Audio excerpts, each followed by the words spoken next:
Sabe aquele notebook antigo que está largado num canto, juntando poeira? Muita gente olha e pensa que é lixo eletrônico. Mas e se ele não estivesse no fim da vida? E se ele estivesse só esperando uma chance para se tornar o centro de um universo digital mais poderoso do que nunca? Hoje, a gente vai transformar essa poeira em puro poder. É uma história que todo mundo conhece, né? Aquele laptop que um dia foi o máximo, mas que hoje em dia sofre só para ligar. Cada clique parece levar uma eternidade. Dá uma vontade de simplesmente jogar fora. Eu sei, mas calma aí. E aqui que tá o pulo do gato. Esse aparelho não tá quebrado, ele só tá sufocado. Com umas mudanças que são, olha, surpreendentemente simples, ele pode virar um servidor doméstico. Pensa só, uma Netflix particular, uma nuvem de fotos totalmente privada, ou até um mundo de Minecraft só pra galera. Tudo isso a partir daquela máquina que estava esquecida no armário. Tá, mas qual que é o mistério? Por que um laptop com processador i3, que não é ruim, e com 8 GB de RAM, se arrasta tanto? A resposta, na maioria das vezes, não está no cérebro nem na memória, mas sim num vilão mecânico que está escondido lá dentro. Pois é, dentro da maioria desses notebooks mais antigos, tem um disco rígido mecânico. É quase um dinossauro da tecnologia, cheio de pastas que ficam girando. Com o tempo, ele vira o grande gargalo do sistema, sabe? Ele literalmente estrangula a velocidade de todo o resto. A boa notícia, a solução para esse problema de velocidade é bem mais fácil e barata do que parece. Não, a gente não está falando de nenhuma cirurgia complicada. Na verdade, uma única troca de componente já é o suficiente para dar uma vida completamente nova para essa máquina. A transformação começa exatamente aqui. A gente tira aquele disco rígido mecânico e coloca no lugar um drive de estado sólido, um SSD. E a diferença, como dá para ver aí, é tipo comparar uma carroça com um carro de corrida. Os SSDs não têm partes móveis, então são absurdamente mais rápidos, muito mais confiáveis e hoje em dia o preço está super acessível. E o melhor de tudo é que essa provavelmente vai ser a única peça que precisa trocar. Aqueles 8 GB de RAM geralmente são mais do que suficientes para a maioria das coisas que um servidor doméstico faz.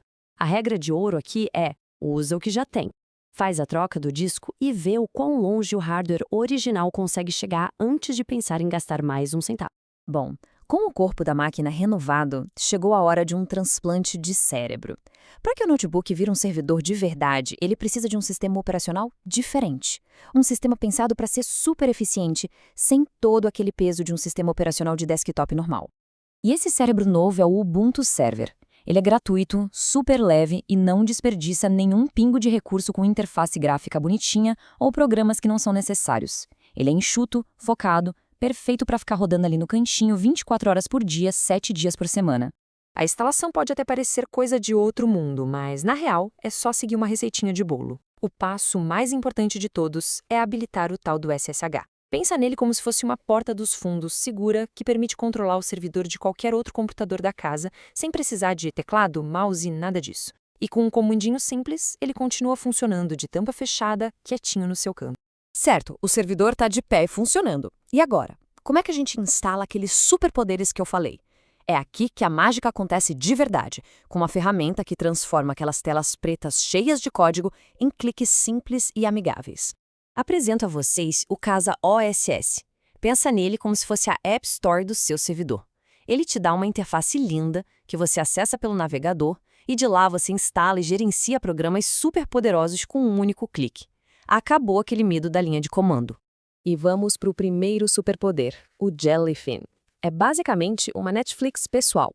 Mas qual o segredo para rodar vídeos em alta definição num hardware mais antigo?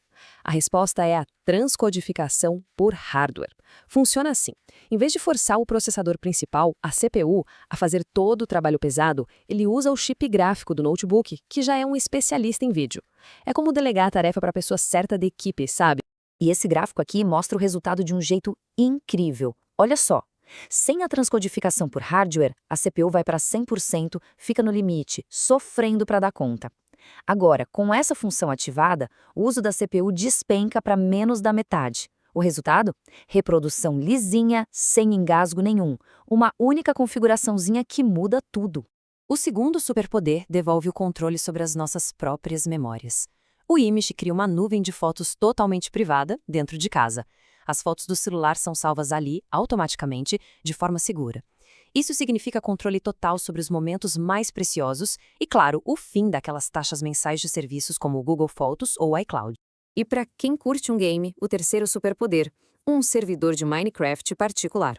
Mas o mais legal é como os amigos podem entrar para jogar. Usando um serviço bem simples, eles conseguem acessar o seu mundo de forma segura, sem precisar fazer nenhuma configuração complicada e até arriscada na rede de internet de casa. É só diversão, com segurança e sem dor de cabeça. No fim das contas, depois de todo esse processo, aquele notebook antigo e lento se transforma numa nuvem pessoal poderosa. E a recompensa, olha, vai muito além de só salvar um equipamento de virar lixo eletrônico. Então, o que a gente ganhou com isso? Foi muito mais que um projeto de fim de semana. Foi conquistado o controle total sobre os próprios dados, uma economia real, de verdade, acabando com assinaturas mensais. Foi um ato de sustentabilidade, resgatando um aparelho que iria para o lixo. E, talvez o mais valioso, foi a chance de aprender habilidades novas e super úteis. A transformação está completa. Um objeto que era visto como inútil, agora é uma ferramenta versátil, poderosa, pronta para trabalhar. E isso tudo nos leva a uma pergunta final. Agora que todo esse potencial foi destravado, o que mais dá para construir? Qual vai ser o próximo projeto?